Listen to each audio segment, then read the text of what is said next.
Do you or do you not reckon that putting a crock on a crock is something that will bring the money to the store?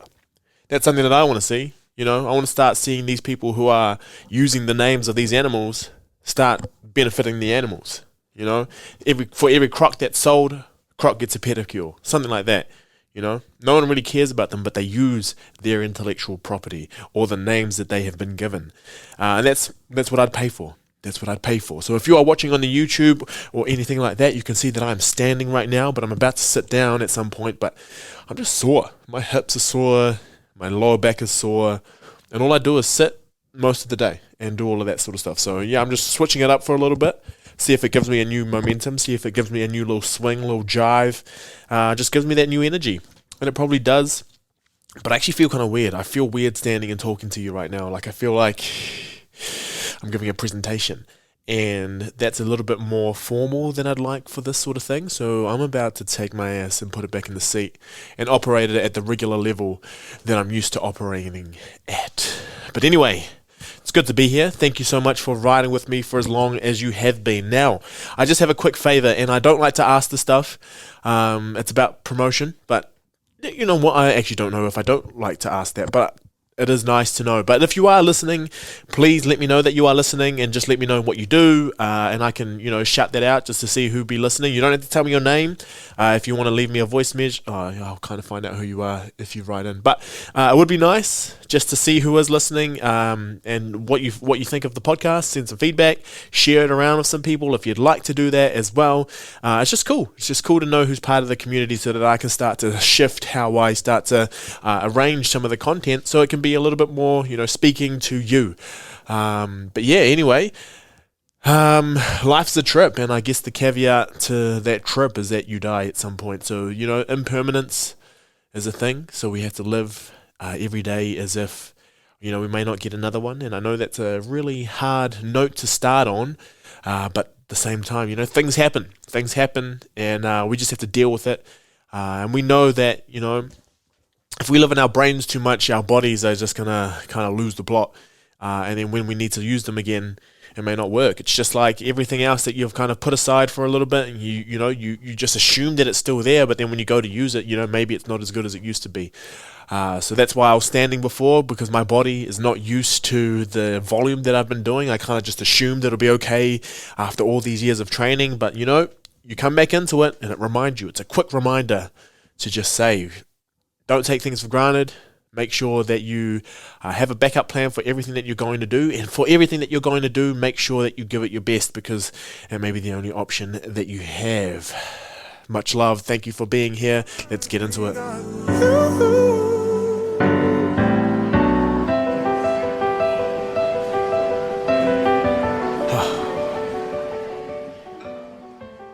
Do you remember... now, who remembers the shift? The shift between when we used to go up to people's doorsteps, or go up to people's doors and knock, and say, "Hi, is Troy home?" Because this became a thing where now people just say "here," text you when they're outside and say "here." And the social anxiety episode, gosh, just how many people have more and more things to say about that sort of thing. It just shows me that, a lot of us are living in our heads. But the here, texting here, is always like, say it's the first time you're going to hang out with someone, they come to pick you up in their car, and you don't know what their car looks like. And now the scariest part about this is that they say here, you go out. And now, let's say you don't live in a cul-de-sac. You don't live at the end of a drive. It's really difficult. You have a long street that you could be living on. They could be to your left. They could be to your right. They could be across the road. They could be watching you. The scariest part is when they just say here and you don't know what car you are looking for. Now, I was picked up for something that reminded me of this, and it reminded me of the old times, the times where we used to just meet up with each other based on a promise. And a promise, for those of you who don't know, because we're all so flaky these days, a promise is a word that you keep, and it's a word where you speak by this, and your integrity is based on your ability to deliver this promise. Now, I still do pinky promises with people, and I am legit to the word. I always try to promise all the time anyway, because I feel like I have that accountability. Now, I've been able to promise to myself a lot of things, and that's why I got to where I got to. And I'm not boasting, but I am, because I'm really proud of everything that I've done. And those were based on promises that I made to myself for what my lowest standard that I could sink to was, but also a promise for myself to achieve some different things. Anyway, promises. No, actually, what was I talking about? Yeah. Oh, no, I wasn't even talking about promises, but promises. That's promises nonetheless. Yeah. So one of my co-workers or a colleague had to come pick me up because we were going out for a field trip, and as part of this field trip, we were just going to carpool, and they came to come pick me up. Now, we just kind of agreed a few days before that this is my address. You come pick me up here, and I'll be out on 8:45. They gave me the time, 8:45, and we just realized, we don't have social media together. We have email, but who emails kind of as a means of contact, besides Mitchell Purvis in 2016, and we needed to, meet up with each other. So I just remembered, okay, they said they were going to get me at 8:45. So I waited outside, and bam, 8:45. She was out there. She wasn't going to text me to say, hey, she just knew that was where I was going to be. And that reminded me of how it used to be. That's just how it was. So who remembers that transition? The transition between people actually going to the door and saying we're going to be here, and then just having that place that people used to meet up and we just agreed upon it without having to be flaky and text later, but also it's texting here. Let me know if you've had that before, because for me, not knowing who was outside and saying here and not knowing where the car was, that's always scary. But if you have an agreed upon time, you can be out there ready for them, they can be out there ready for you, and it's kind of cool, you're both in the dark, you don't know what's going to happen, but it's going to happen because we are reliable. So, yeah, I'm just going to catch you up on a few things. I just, this is a real last minute, me putting this together and talking about this sort of stuff, because basically what happened was I had a plan, and that plan didn't quite go to plan, as you can hear right now, because I was meant to have an interview this weekend, trying to get the interviews back going so that I can have more content coming from other people, so that I can kind of riff a little bit more, but that fell through, and that's fine. It's the end of the year. There's people who have different things going on, people trying to move out of Dunedin, get stuff together. That's fine. So I have to come in and you have to hear my voice for another 20 or so minutes, but it's absolutely fine. I've got stuff to talk about, and to be honest, I think this was the best I've ever been able to deal with a plan not working, and I totally put it down to, firstly, just understanding that everyone, and understanding and having empathy for people just being busy, because I've been extremely busy this week, and I think if I was to take it personally, or if I was to get mad about it, that kind of says a lot about where I'm at. And I think having that trip to Wellington, but also being in a place with work right now where I'm just discovering a lot more about work and about learning and being back in that, growth mindset, I guess. I'm in a place where I'm ready to take on new challenges. Well, not new challenges, but I'm ready to expand where I am at work, because just like I'm talking about the cicadas in January this year, I'm ready to shed that old skin of being protective, just protecting myself and trying to be safe in my new workplace, because I'm starting to be a bit more comfortable, and I'm starting to become that person who's kind of found my own groove now. So as part of that, I think I'm dealing with a lot of things with that go awry a little bit better, because I'm not as protected. So because I was so protected, my anxieties kind of arose when things would go against the plan. Now things can go against the plan. It does shock me a little bit, but I'm quicker to rebound because I know that I have confidence in myself to be able to pull something together. And that's just because where I'm sitting in terms of life right now is just, I've got all the best things that could be possibly going for me right now. So I'm happy. I'm truly happy. And I'm going to say that on the record. I'm truly happy with where I'm at right now. I know it's going to come and go, but where I'm at, I'm so content. I'm just really happy. Going to sleep, waking up every day is just amazing. I'm so busy. I've got so much going on, but I've filled it just like I did in Wellington, I filled it with things that I'm thankful for. I filled it with great people. I filled it with a lot of physical activity, and I'm just outside a lot more. And I'm also living in a house that makes me happy. I'm living in a house with people who understand me, and that's just it's made such a huge difference. And I really had no clue just how bad I was getting until you get out of it. But I guess that's just where most people are when it comes to dealing with stuff like that. With the heavy things, it's difficult to see if you're always, kind of in it. It's hard to see the bigger picture when your nose is right against the problem. You can only see what's in front of you. So yeah, to be able to step back, to be able to have that reflection, to be able to get that perspective, I'm truly grateful for. And yeah, like I said, it's made my ability to be able to deal with setbacks or deal with things that don't quite go to plan a lot better, because I'm just like, oh yeah, sweet as. Whereas I know if I was in the state that I was prior to going to Wellington and that had happened, I would have taken it personally. I would have then resented the person, and I wouldn't have been able to understand the position that person was coming from. So yeah, no, that's growth. That's growth right there. It's absolute growth. And part of my growth has been, some interesting media that has been coming out. And part of my growth is actually going back to listening to podcasts again, and listening to books. And I know for me, it was really difficult to take in more podcasts because I was in a place where I was protecting myself, and a lot of that came to I wasn't able to take in new media. I wasn't able to, because my brain had kind of hit its capacity, and it was like it could only take in so much. It could only take in, so much space, because a lot of it was reserved for looking after myself, was like reserved and being on alert for anything that could tip me off. But now that I'm so content and I've got a little bit more, it's like you've got a lot of pressure building up in the cooker, or a lot of pressure building up in a water balloon. It's about to burst. There's no room for any extra in there, otherwise it's going to explode. But when you release the pressure a little bit, you put a little bit of a hole in it, say it doesn't pop and it just starts to tip out, you can start to see that it will shrink a little bit, but also there's a lot more air in there for things to fill it up with. So I'm back to there. And I can take in new content. And a lot of the content that I have been taking in is obviously podcasts. And one of my podcast heroes is Mr. Joe Rogan.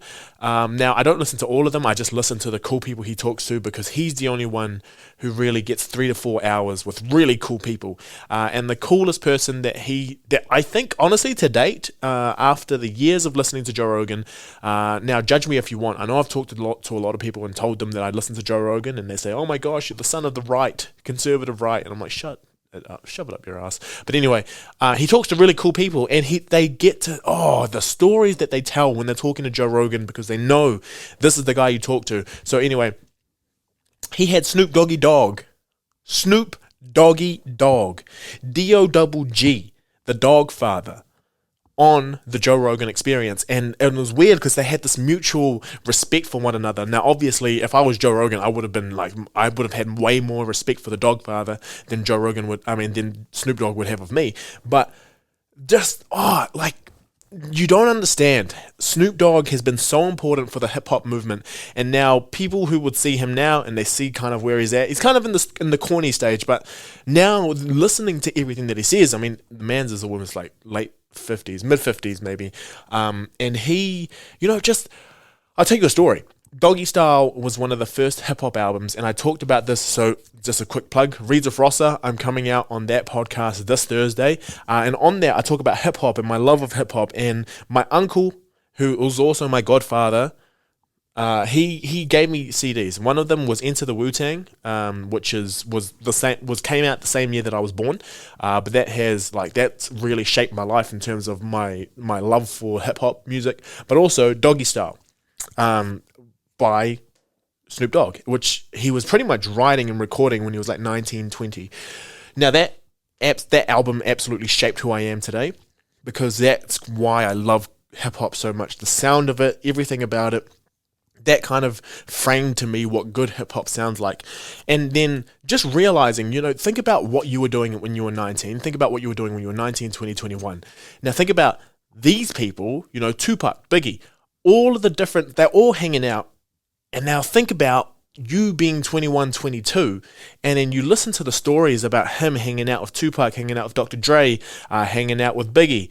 They were all around the same age, 21, 22, 23. And there's all this whole West Coast, East Coast stuff going on, the killings of everyone. Like, that's all happening. When I was 21, 22, 23, I barely knew how to use the washing machine. And they're dealing with all of that sort of stuff. So you listen to those stories and you just realize that they were just kids trying to deal with all of this stuff. And the insight that all of these people had, the understanding of how media works, the understanding of the brutality of police and being able to voice that sort of stuff. This is amazing. And then you just, it's really difficult for people to understand because you just see them as entertainers, but we don't see them as regular people. So listening to Snoop Dogg talk about all these different things and just hearing how he became who he is, that's awesome. And just being able to just, sit back and listen to it and just visualize, because the whole West Coast, East Coast, all rappers to me were just my gods. And hearing the stories of them just hanging out as friends, not entertainers anymore, just friends and hanging out. And it's just like, wow, that's an era. That is an era. And this is a man who has transcended multiple eras and just gone through so many decades, and being able to reminisce on that, but also just the personality that he has. So that was really cool to listen to. Great time. And yeah, I love that episode. I loved Snoop Dogg. I've listened to it 3 times and it's 4 hours long, so you know where we at. And I thought it was awesome. And it was my introduction to hip hop, but also to hear him reflect and talk about those stories of, of Biggie and Tupac. Really, the mostly that was the stuff that really caught me. And I think it just reminds me that a lot of the stuff that's happening, the media shows one thing, but in terms of these are human beings that we're talking about when it goes into that sort of stuff. So yeah. Right. Let's get into the rest, and I don't want to keep you here too long. I just want to be checking in with you to make sure that you are doing okay. So while you're here, if you can just, take a moment to either message me, let me know how you're doing, or just check in with yourself, write it down. Just ask yourself right now, do you think you're doing okay? Especially as the Christmas rolls around, I can hear Santa Claus, jingling his bells, and I can hear the elves, fixing a little truck or something like that, getting ready for the consumerism and whatnot. But yeah, I know it can be a stressful time. People wrapping up with work. It is. Would you believe it? This week we will be going into December. So just, check in on yourselves, making sure that everything's okay. I know Christmas is going to be different with everything that's going on with COVID, and, we have a new traffic light system coming in at the end of this week. And it'll be interesting to assess how all that stuff goes. Cool. So that's just my midpoint check-in. And if you want me to make that a thing all the time, I'm happy to do that. So just let me know if that's something you'd like to do. Now, I have been busy, and I said that before. And I'd like to talk about this a little bit more, especially, and go into it a little bit more in the future, because something that really changed my mind was a book called Mindset by Carol Dweck. And there's the growth mindset and the fixed mindset. So basically, what I want to get into is how do we harness a fixed mindset? You don't want to do that. A growth mindset, and how do we do that? But that's something that I want to do on the next solo episode, but it's just going to give you a little bit of context here. So basically, I'm at a stage of my life, and a lot of people that I talk to about this say that I go through phases. And it was interesting to hear that, because people say once you get into a phase of something, you are relentless and you do what you can do to become really, really good at it. So at the moment, all the challenges that I see, everything that I am part of, I aim to kick ass at everything. And I don't just say I want to kick ass at it. I will do what it takes for me to kick ass at it. So at the moment, I've been doing heaps, and my body, that's why my body's sore, but my mind just won't slow down. All I do is think about those different things, and it's awesome. I love having that drive.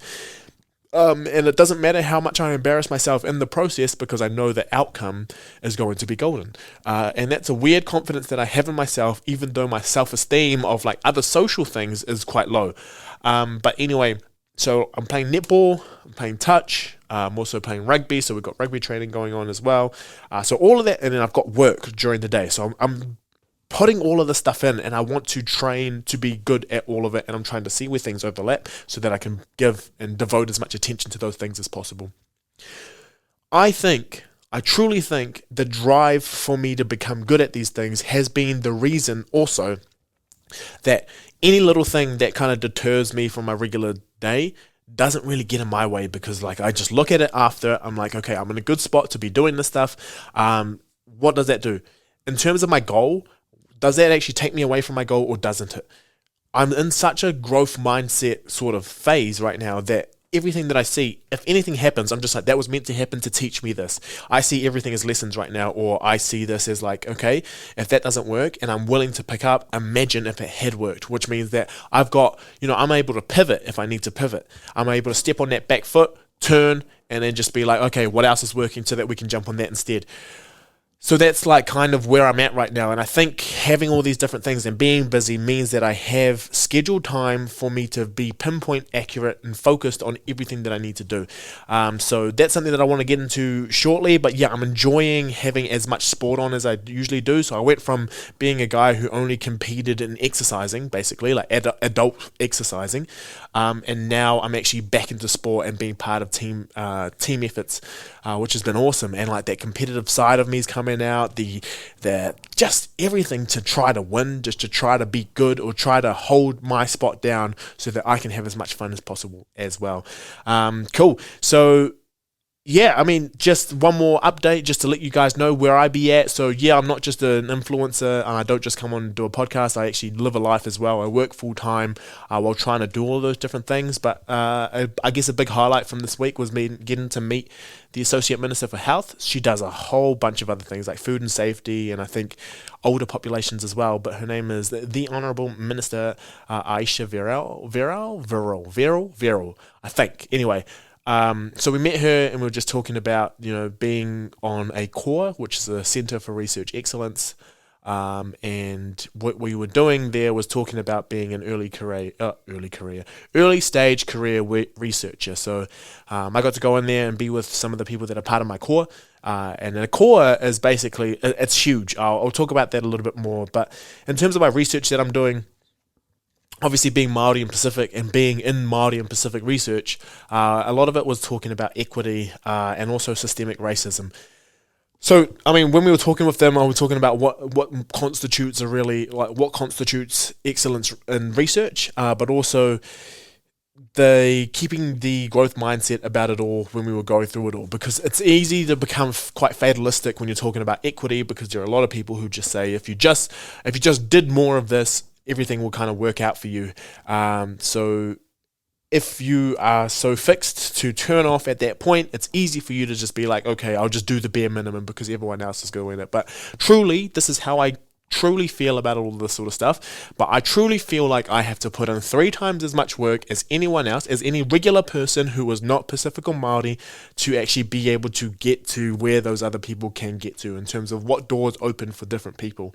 And this is where we talk about equity and equality. A lot of people talk about equality, but equity is just like, well, where do you actually start off with? And something I've been thinking about more is because I have a summer student that I'm supervising right now, and they're back in the Cook Islands, and it's a paid summer studentship, and I didn't want this person to do research if it wasn't going to be paid, basically because like some people will say do an internship, it's great, but most internships aren't paid, and then this becomes a thing of equity or equality. Yes, everyone gets the opportunity to be able to do this internship, but if you can't afford it, if you're from a lower socioeconomic class, or say your parents can't afford to look after you while you're at home because, you cost money to be looked after, and everyone's going to put it on the parent and blah, blah, blah, blah, blah, blah, blah. But some people genuinely just don't have the money to do that, all right? Shocking. If that's never crossed your mind before, read a book or go to some of these areas where they are lower class. And to be able to forfeit a summer job so that you can go get internship and you can talk about investment, you can talk about getting experience and all that sort of stuff. Yes, you can. That's great. Oh, cool. You get a really cool career in the future. Some people don't have the means to be able to give up 8 weeks of proper paid work because they can't afford to live in that time. Shocking, right? Now that's equity versus equality. Yes, everyone has the opportunity to go and do an internship that isn't paid, but in terms of equity, not everyone can just give up a job to go do that because we don't necessarily have the money to look after ourselves if that happens. So yeah, when we're talking about equity, it's difficult because we are so good at our jobs. Now, this is when I talk about working 3 times harder than most people to get to where we get to. We make it look easy, and it becomes this cycle of we don't have enough resources and we don't have the workforce to be able to output what we end up outputting because people need us, right? Now, just because we can get the work done and we can get it done to a super, super high standard doesn't mean that it should be done, right? But because we need to deliver on these different things, we end up doing it. And it ends up looking like it's not a problem because the output is always met. So we're only looking at outcomes at this point, but we're not actually looking at the processes that are involved. And the process involves working extra hard just to get all those things done. And we're making up at least three full-time jobs because we can't deliver unless we end up taking it because we don't have enough people working. Now, we can talk about filling those roles with different people, or we can talk about getting more people competent in these different roles. But the difficulty here is when I spoke to the minister and I started talking about these different things. I started talking about not being able to say no to different things. And I said, you just need to say no. When you have cultural or community obligations, it is not a denial of, it is not a no to this opportunity. Yes, you have so many opportunities. Someone says this is a great opportunity for you, take it. But if you don't take it, you also know that someone else who is non-Māori, non-Pacific is going to do your role because they don't find it to be interesting, or they don't find it to be important that it needs to be the right person for the role. Or they just find someone who, is happy to say yes and sign it off, and then they just go with this really half-assed version of it. And now, at the very, very beginning, we need to start over-delivering on that stuff. But when people say, you just need to learn how to say no. I would love to say no, but that no is not a no to an opportunity. That no is usually a denial of service to the communities that we look after. Right? So we're not researchers for the sake of research, but we do cool research. But every time we say no, that is an opportunity for a group to be able to grow because we are a limited capacity. So that was a difficulty for me because, obviously, from their eyes, that's the easiest solution to it. But from our eyes, in terms of a point of equity, people miss out. So that was my fired up conversation, and this is what I fight for every week, and this is what I do. So when I come onto this podcast, when I do all my other stuff, that's all on top of trying to carry the burden of an unmet need in the education system and the health system for Pacific and Māori people. So thank you for chilling with me. That's been, I got fired up at the end, but basically all I'm trying to say is if you keep a growth mindset, we know that there's going to be change. And if we give up now because we're fixed and we know that this is the only place the institution can go, then the generations behind us, or the generations under us who are coming through are definitely not going to be able to prosper. And our ancestors didn't fold and they carried on so that we could have the freedom to be here to actually represent. And the fact that we're getting representation, a lot of people will say just be happy with that. But the thing is, we are fighting for something that was stolen from us. So that's a nice little place to leave it. I love you all, and thank you for riding with me. Please, if you are listening, stay on tune. Listen out for Reads with Rossa. I'll be coming out on that, and I'll show you. I'll make sure I share it on all my platforms. But at the same time, I love you all. Let me know who's listening. Take care, and please look after yourselves as we go into December. You make me all happy. Cheers.